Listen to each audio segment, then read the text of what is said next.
Billy Adam McKay is still trying to get into a tournament that was closed long ago. Last night, he wrote and submitted Brady Manick from UNC. Looks like a remarkably well-preserved Neolithic hunter's body that was found in the Swiss Alps after a glacier melted. That's really pretty good. Yeah, a little long though. Yeah. Okay, a little long. Would not have made your tournament. NIT. That's unfortunate. This was the losing team last night. North Carolina loses by 3. Was up 15 at the half. We have seen that before from Kansas. Twice in the last 3 games, Kansas decided to just obliterate people in the second half who had played well in the first half. Tough night for Kansas -4 bettors with that dude stepping out of bounds with 3 seconds left. That was terrible. Dude. But a great night if you had Carolina. I am so happy I laid the -200 and didn't chase at halftime. Kansas wins the game, but that means North Carolina in our tournament, this was the second place finisher representing North Carolina. Surprise season from a very strong Tim Kirchin conference. Tim Kirchin looks like the Italian tailor from a spy thriller. And this was the deserved winner. I think this is the most deserving winner we have ever had. We all thought this was the overall #1 seed in our tournament this year, and it ends up winning the whole thing. Jimmy Johnson looks like a satirical French magazine's cartoon drawing of an American. A worthy champ. It's not really Jimmy Johnson now either. It's Jimmy Johnson when his face was a little bit bloated, when his face was a little bit red. Yeah. And looked a little gluttonous, filled with vice. Not this older version. It's got to be a cartoonishly plump Jimmy Johnson. Jowly. That game last night, people will celebrate as a great game, but holy shit, North Carolina, shoot the ball. Yeah. Like, you are terrible at shooting in that game. Did they shoot even 30% in that game? Yeah. It's a miracle. Do you know how much you have to rebound to be that close in a championship game? Did they shoot even 30%? I feel like give me their top scorers, what they did percentage-wise in the game, the top shooters. As a team, they shot 31.5% from the field, 22% from 3. So their top scorers, Love was 5 of 24, Davis was 5 of 17, Baycott was 3 of 13. Yeah, they weren't great. They had a 15-point lead, though. Great. Yeah. It would have been the lowest shooting percentage by any team to ever win, and they almost won. They out-rebounded Kansas 55-35, a 20-rebound edge, and lost. It's crazy. 24 offensive rebounds. They got a lot of second chance opportunities to make up for the lack of efficiency from the field. Same thing happened in North Carolina that I felt happened in Miami, Florida in the Elite Eight matchup, which is you have a UNC team that went super short rotation. And in the second half, they just gave out. Kansas goes to the post, size wears them down, and they got no legs by the end. I'd rather have UNC's year than Kansas's year. I would. They beat Duke, final game, Cameron Indoor for Coach K. They beat him in the Final Four, and they put his career to rest. I mean, that is a great, great season. I know you want to win it all, but they won 2. I would rather have their season than Kansas' season. I'm serious. Plus, Kansas, we know it's going to be vacated at some point.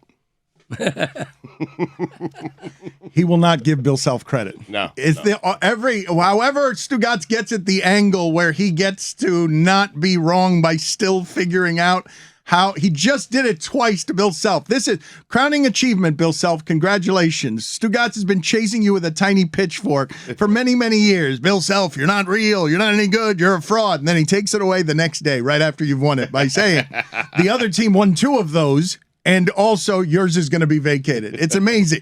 You are a mixed martial artist of great skill. Well, thank you. Dan, here's the deal. There are certain coaches where you have to wait at least 2 years to see if the championship sticks. Okay?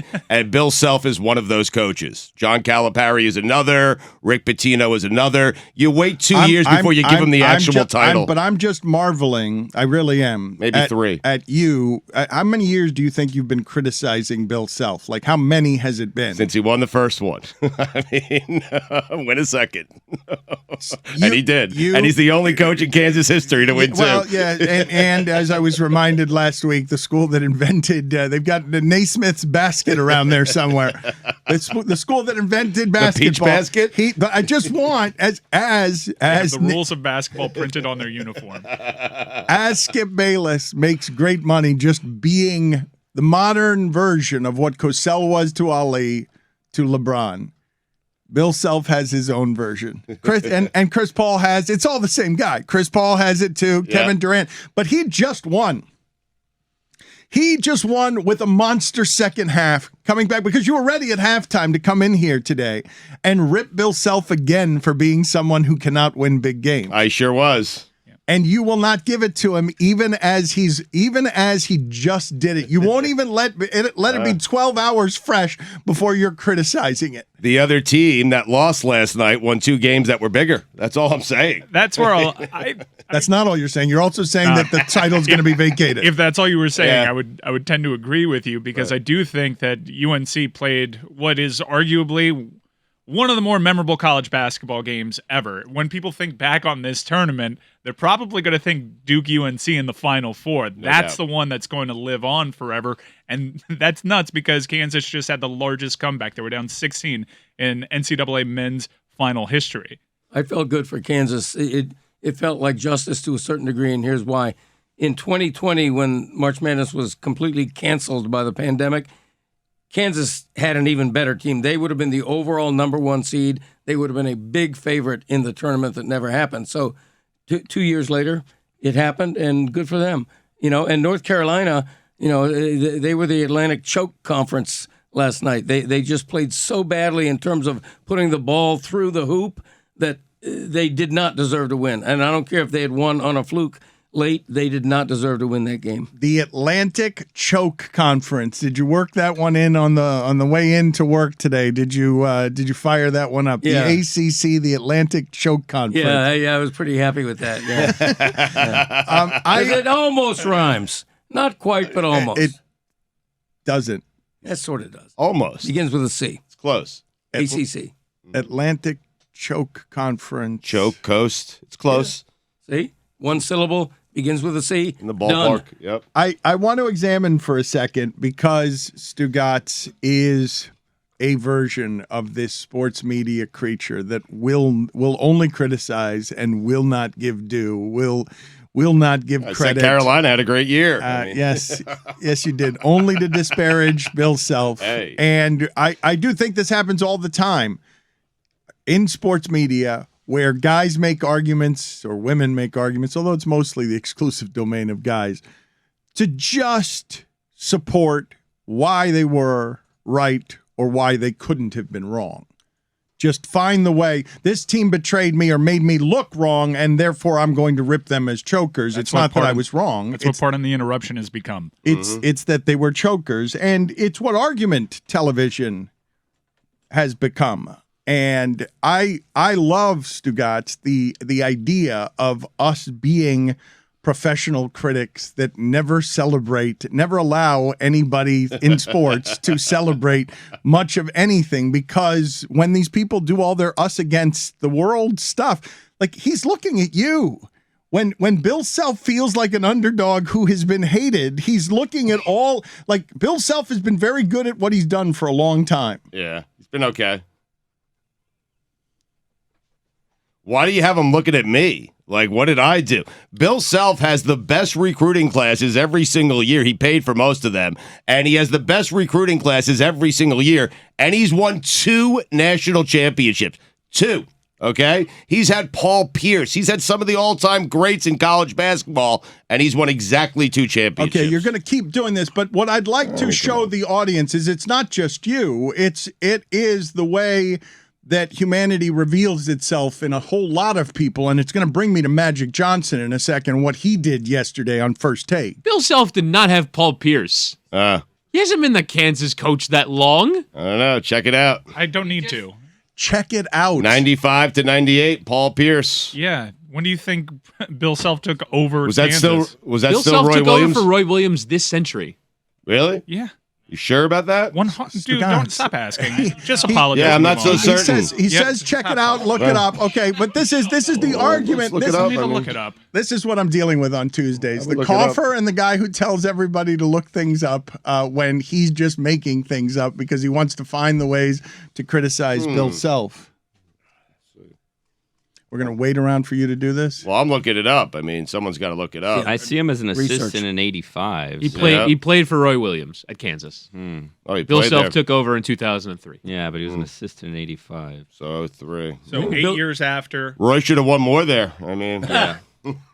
Moving on to what it is that Magic Johnson did with similarly with very little information, right? Just figure out the way to be the critic, even if none of your information is right, even if you get eras confused. Like, it's the way to do it on television. Magic Johnson did it yesterday by making up trades, making up things that wouldn't have fit under the salary cap. He could not have gotten Heald, Caruso, and DeRozan instead of Westbrook, but he is intent on hating Pelinka. And if only the Lakers had in charge to control LeBron, a Laker legend who didn't quit. if only they had above LeBron James. Like, it's amazing the way Magic Johnson, Showtime winner, champion. It's amazing how he lacks accountability on television, just blaming Pelinka again and again because he called him a backstabber and everything else. And he goes on First Take and he's saying things that are not possible via the salary cap, just making up that Westbrook could have been gone and in his place would have been Heald, DeRozan, Caruso, all the defensive guys that made the Lakers Western Conference champions. That if only Magic were in charge, they'd be Western Conference champions. Magic was in charge, and he quit from being in charge. Well, got him LeBron, did he? But he quit from being in charge. I understand that. And he got him LeBron, and this is what comes with LeBron. What comes with LeBron is he runs your team, and if you wanted to do otherwise, you had the chance, you quit. He also probably would have gone to the Lakers regardless of Magic Johnson's presence there. He also had KCP staying. He had KCP and Caruso staying, and Buddy Hield also being a part of this team, all while glossing over the fact that he totally celebrated the move for Russell Westbrook when it happened. That too. That should make them a championship contender, is what his Twitter account said. But all a part of him trying to do at the end with the controlling of the narrative and his story like the ball, like he controlled the ball.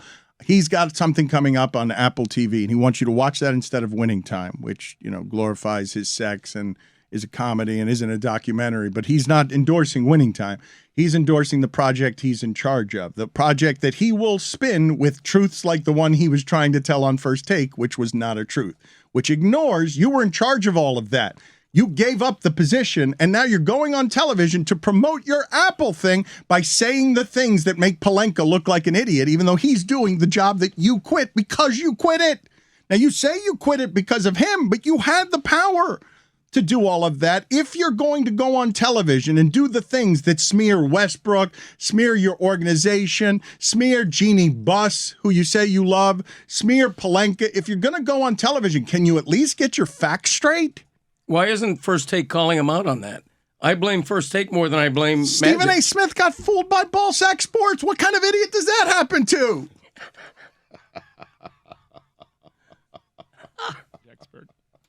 I do not miss that throw it in the post style of basketball. Like watching Kansas the last few games, it just reminds me like I love the new style of 3-point basketball. Just toss it into the post, it just doesn't do it for me anymore. like that. I found it refreshing. Oh. Yeah, it's like a team in the NFL with a good ground game. I'm like, what is this? This is the way it used to be. I just love that there's this evolution that has happened at another level of the sport, and it has not gotten down to the next level of the game. Like, the game is still the exact same game that it was 20 years ago, and I actually find it kind of quaint. And I also find, like, similar to, like, college football is immeasurably worse than the NFL. It's just much worse football. But it's entertaining because all the kids make mistakes. And that's what makes it wide open. You see games that are 55-48 because everyone everywhere is always making mistakes. And I've kind of come to appreciate that about college basketball, where like the guy just runs straight out of bounds because college basketball players are always making mistakes. You guys have just articulated what it is to age into a father or a grandfather in sports when talking about what used to be the previous time and seeing what is now college basketball, which is not anymore Tim Duncan and David Robinson and Danny Manning and Michael Jordan and any of these stars. Now what you're watching is barely above high school basketball, guys learning how to play basketball, and they just happen to be draped in the history, coaches, and stories of sport. But you're watching something. There were any number of times during the tournament, I'm like, this is like high school basketball. This is not very good, because they're learning how to play and you're paying for it. They're wrapped in all of the stuff that college sports gives you. And so it's been handed down from your father and everyone else. But you guys just articulated what it is to age as a sports fan. You're going to long for a different time or think things are quaint because you've seen the sport change in a way that's undeniable, that they're not playing it the dumb way anymore of let's get the contested shot near the rim in the places where the efficiencies have been specialized. And what you're watching in the pros makes it so obvious that you're watching college basketball, guys learning how to play, guys who don't know how to play yet. The glaring difference is, and you pointed it out, was you got 3 years of Jordan in college. You got 3 years of, I think 3 years of Ewing in college. Olajuwon, 3 years. Duncan, 4 years in college. You don't get that anymore. Like Abaji winning the Final Four MVP and getting Jim Nance's tie. That is the worst Final Four MVP of all time. 12 points. But Kansas had like 1,000 games of tournament experience. Yes. Because something ridiculous like that, even though they didn't have all that many players playing, because that's where the sport, that's what one and done has done. What you just watched last night is a team shooting 30% and trying to athlete you for 20 extra rebounds, but that's not very good basketball. I think we're longing for a time that probably never really existed. As long as I can remember, college basketball has always kind of been ugly and inefficient. You think that there have been a lot of games where the champion is within 3 shooting 30%? At the end, because I saw a tournament, all I saw was Miami getting to the final 8 with 3 for 17 from 3, 2 for 20. All I saw was Houston lose to Villanova, 1 for 20 from 3. And these are the best teams. Multiple ways to skin a cat, Dan. Sometimes you do it with full court defense. It's just you often glamorize an era of college basketball, and I guarantee you if we saw some of those stat lines, it'd be the same thing. There'd be a lot of missed shots at the cup. But Mike, the shot, the falling in love with the 3 and the pros showing you that a bad shot is no longer a bad shot. It's only a bad shot if you go 1 for 20. I don't think I was cherry-picking the number of games where I saw terrible three-point shooting. I think I was seeing an enormous number of games with teams that could not shoot from deep. The volume of three-point attempts has gone up. I'm just saying an inefficient shot is still an inefficient shot. You'll go people will argue, well, if you're going to miss a shot, miss the one that's worth more points. And I get that, and that's why you've seen more of those three-point shots taken. But college basketball has always been people learning on the job and always been kind of tough on the eyes and always been contested and lots of misses and people just bullying their way to the cup with size because some team has an athletic advantage where you don't really see in the NBA. But, Mike, just picking a random national championship game back in 1982, Georgetown and North Carolina, Jordan's only national championship. Both teams were over 52% from the field. But I won't dispute. They were better players. Better execution. Yeah. I won't dispute actually what Mike is saying. I'm just saying the disparity is greater than it's ever been, and one and done is what's done that. If I give guys 2 and 3 more years of college before hiding them on a bench in the pros or before making them figure out how to play in the pros, if I make them learn in the minor league system that was before the G League, of course that product's going to get diluted, as what you see at the professional level is, oh my God, I've never seen a player like Jokic. Right. How does Luka do that? How does Ja Morant exist? You're seeing the gulf in the skill level is greater between the NBA star and the freshman who's starring in college as opposed to the junior or the senior who's starring in college. I erred because I'm 36 and I kind of bleed across 2 eras. I'm old enough to remember when guys stayed at school for 4 years, but the majority of my life, one and done has been a thing. Right. And so when I reflect on my childhood and I think back to what college basketball's always been, it's always been Jerry McNamara doing it from the perimeter and Kemba Walker taking 36 shots and us celebrating somebody that's going 34% from the field because they're just hitting big timely buckets. It's not the easy Ed Pickney execution of a fifth-year senior. Well, speaking of Ed Pinckney, that team shot 77% but that's from not, the wait field. a minute, but that's the greatest shooting night in the history of college basketball. Georgetown shot 55% and lost the game. Okay, but I'm sure that we can find through history some teams that did what North Carolina did last night. Shoot something close to 30% and still play a good game or close game because they got rebounds. It's not my larger point. My larger point is, yes, you're right. We've always been watching college kids learn how to play basketball.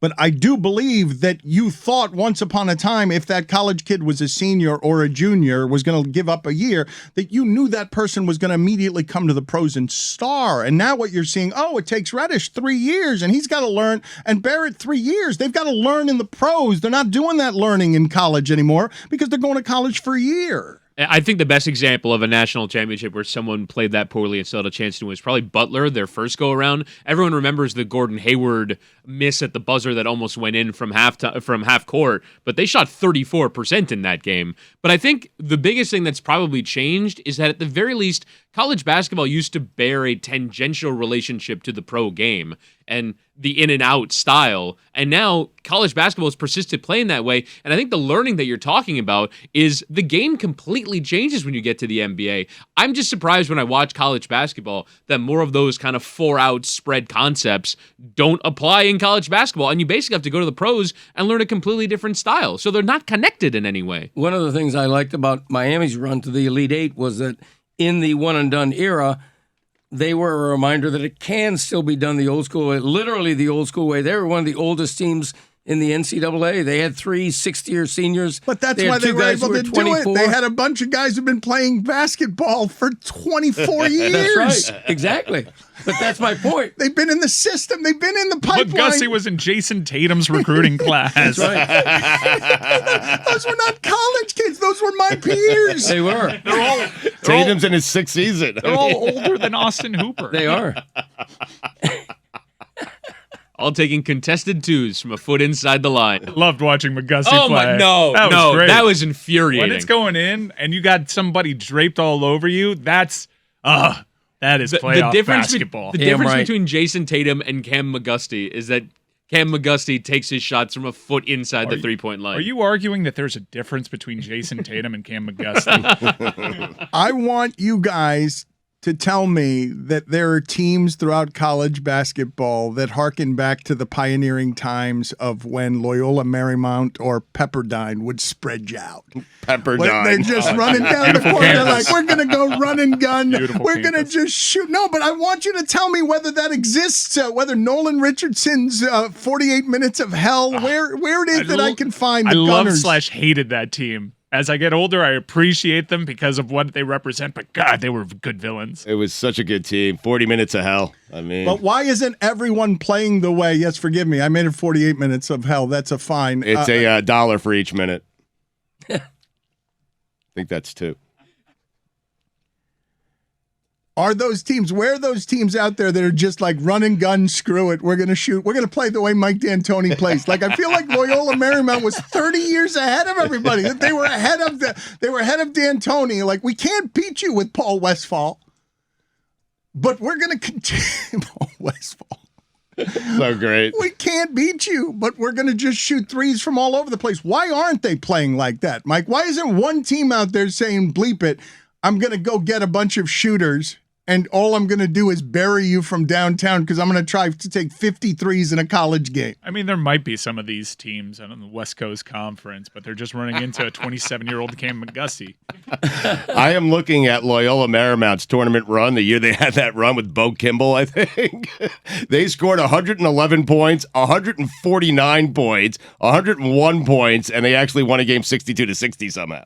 Crazy. 149 points in a college basketball game? What the I'm hell? Is, where are these teams is what I'm asking you. Why isn't anybody out there trying to explore the space of, never mind this throwing it into the post nonsense, I'm taking 63s a game, what are you doing about it? They scored that many after Hank Gathers? I think that's the Kimball Gathers team, is it not? Or are you just saying it's a Bo Kimball team? Well, I think they went on a run after Gathers' tragic passing, too. This is the 89-90 Loyola Marymount team that went 29 29 or 28-6, 13-1 in the conference, and made that run in the NCAA tournament. They were scoring well over 100 points. They had games where they scored 145, 152. This is regular season. 122, 121, 113, 119, 144 against Gonzaga.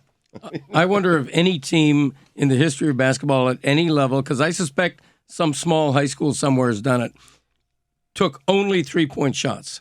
Not a single layup, not a single dunk, not a single That two-point will field not goal. happen because you can defend that. You have to have the option of using the other parts of the court. I don't know. You Let's don't look know. it up. Look it up. There it is. I've got 2 look it ups Yep. today. That's what we're dealing with. We've got look it up. Is there a team in Verify the it. sport that Yes. will not take a single 2? That has in one game taken only 3-point shots. I bet it's happened. Okay, great. I bet it has. I would bet against that. There's a team in Eastern Kentucky that attempted over 32.5 threes per game. There you go. That is not the same as what not you're what you said, saying. though. That is not a there you go digging, though. situation. Yeah. Yes, please. We're on the right path. We are Keep not. looking at Mike. This Keep is Yeah, a looking dead at I knew end. the Dons would do closer. that. I Yeah. thought San Francisco might have been the team, the Dons, but they were top 20. It's usually smaller schools Damn right. that just try to I don't shoot know over the what athletes. this is a dead end. This path. There we will. I don't know find- why. I think he's telling me I'm right when I'm like in No, absolute. He's saying you're getting closer. I'm not even sure how I'm helping your point. I'm going to Google all 3-point shots. Right. Has any and see what team comes up. taken only Greg, do three-pointers? you understand how terrible that would be to do that, where you're denying yourself any 2-pointers? You're denying yourself all the space on the court that threatens to score easy baskets. No, because if you have rat-a-tat-tat ball movement, you're going to have an open man for a 3-point shot. You are. You got to go inside out Yeah. and then rat-a-tat-tat. Right. It's an all-guard Yeah. lineup. Yeah. You've got Savannah nothing but State. shooters out there. You got 5 Steph Currys. All right. Let's move on. Savannah State took 43s a game this year. There you go. Wow. We're getting closer, Mike. Yep. Almost there. See how I am Savannah State validated. fared. Keep digging. There's actually more real estate on the court that would count as a 3-point shot than a 2-point shot. That's right. Yep. That's true. So just to be clear, our analysis of one of the great games played last night is go inside, rat-a-tat-tat, shoot only 3s, and there is a team out there that has not shot a single 2 in a game, only 3s, and that's right, Mike Ryan, even though you're not saying anything to prove that at all. That's right, again and again, and then Billy helps us out by there is more real estate that would get you a 3-pointer on a court than there is 2. That's a fact, Jack. And Yes. keep digging. And if I'm coaching that team, by the way, I fake the low post threat. Yep. I throw it into the So center. you have 4 Currys. and right. then all of a yes. sudden, everybody's open beyond the arc. Inside out, The rat-a-tat-tat. beloved arc No that one's been dark saying since Noah. No one's saying, Dan, that people won't step in there. They just won't take a shot from there. So you have your guys in there. They just always toss it right back out for a 3. Where are the defenders if everyone's open? Where are these defenders? I imagine they're on the They perimeter. cave on the big fella. He's Yeah. got opposing Yeah. defense. They're collapsing to the post. Yeah, they're So it's not collapsing on a 5 team that Steph doesn't Currys. shoot any It's twos. not Steph. It's 4 Steph Currys and a Moses Malone. Yeah. Yes. Right. and a Marcus Gasol. a decoy. Very stubborn defenses. You'd think Okay. that they would wise up to the Just- fact and that no all- one's taking 2s. Is there but a they're still Noah's Ark collapsing. joke in there? I think there was. Why is Gasol only passing it out? Why is he never shooting? Why is he never trying to get fouled? You'd think that by the end of the 38th, 39th minute, they'd be like, wait a minute. At the very least, a halftime adjustment.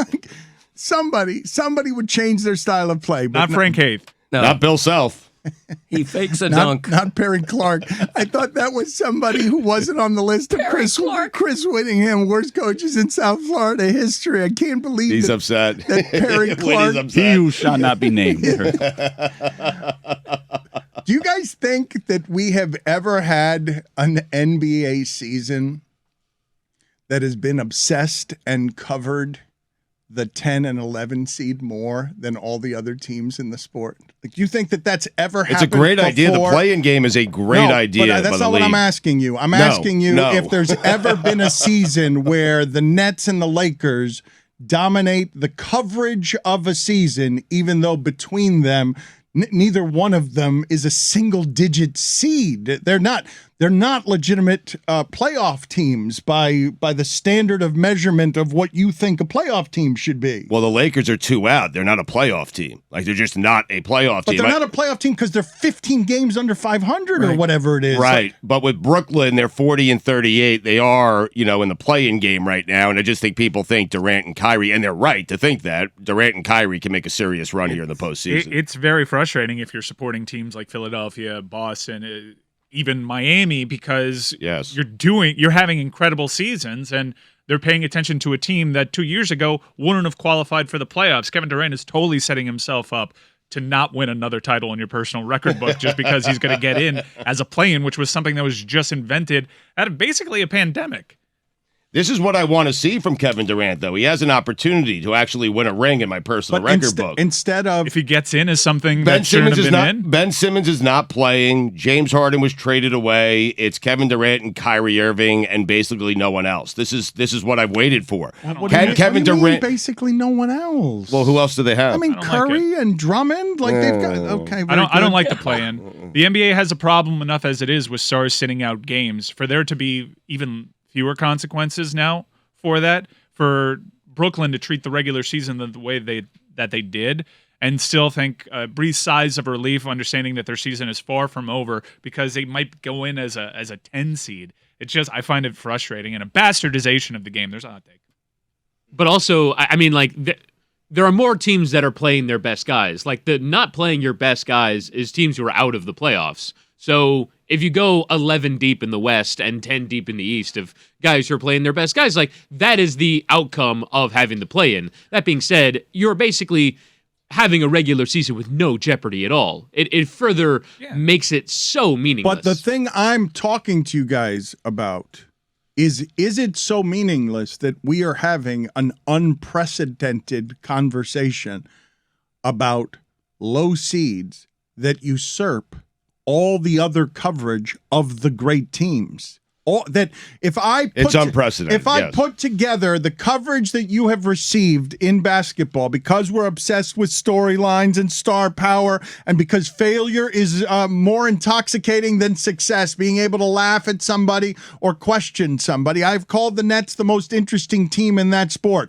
You've got the Lakers with a guy who has starred for 20 years in the sport, and we are obsessed not with Memphis, not with Phoenix. Phoenix must be exasperated. Phoenix is obviously having a season where they are the best team in the sport by leaps and bounds. Like, there's a whole lot of jumble elsewhere, but that's the best team in the sport. They must be so frustrated that the 10 and the 11 seed in both conferences gets more coverage than legitimate greatness. Greatness that you're watching every day, all season. That team has been overwhelming and has been built right in front of you, where you're watching them climb. They get close, they knock out the Lakers, they get close to the finals, and the story's being ignored, as is a guy you said was going to dominate the championships and steal them all, Antetokounmpo. Yep. I've already seen it. Bored. Give me 10 and 11 seed. How do you think the great teams in that sport feel about the way we're covering the shit teams in that sport? Well, no one trusts the Suns to start with, and the Bucks are kind of a boring team. We'll see what happens with them. But the reason we're discussing those two teams in particular, we're not discussing the Hornets, we're not discussing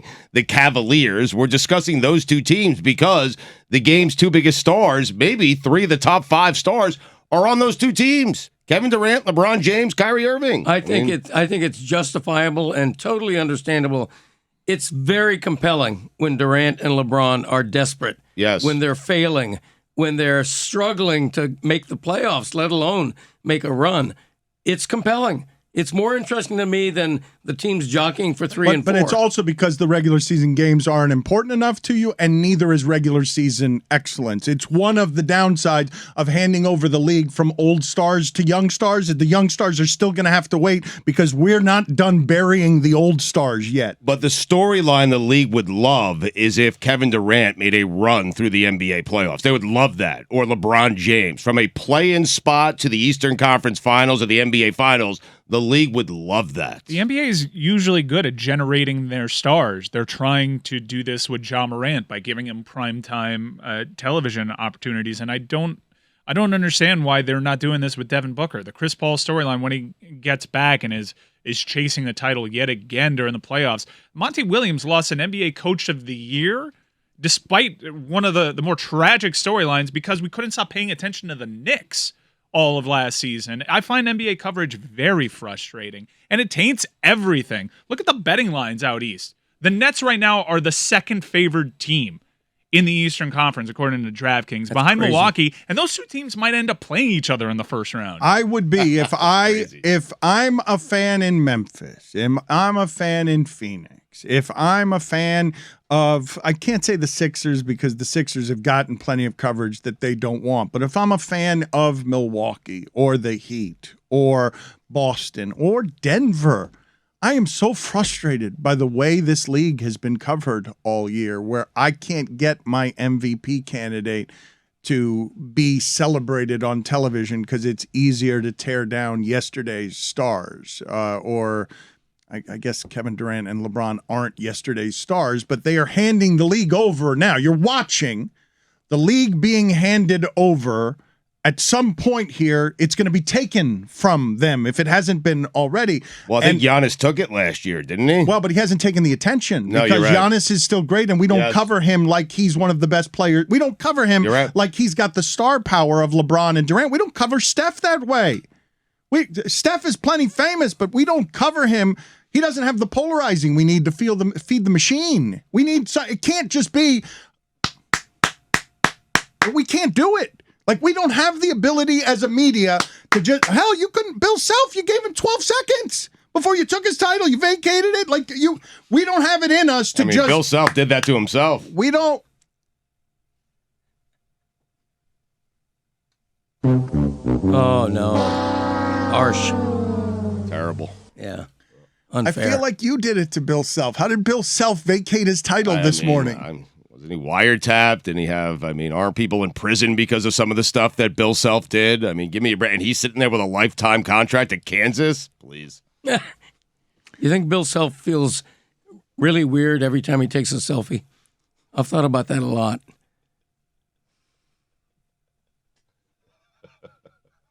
Have you? I really have. Wouldn't you? If your name was Chris Self, Right. Let's take a selfie. That would be awkward. and somebody said, let's take a selfie, you wouldn't feel weird about that? Stugotz would lament that he hadn't copyrighted it and locked down the selfie. Stugotz would be doing commercials as the guy who invented the selfie Yes. if his name were Bill Self. Damn right. That's where you decided to take that conversation that glad you you have did. thought of a lot about. I have. Would you be self-conscious? I would be. Hey, you're getting into the game. Bill, can we take a selfie?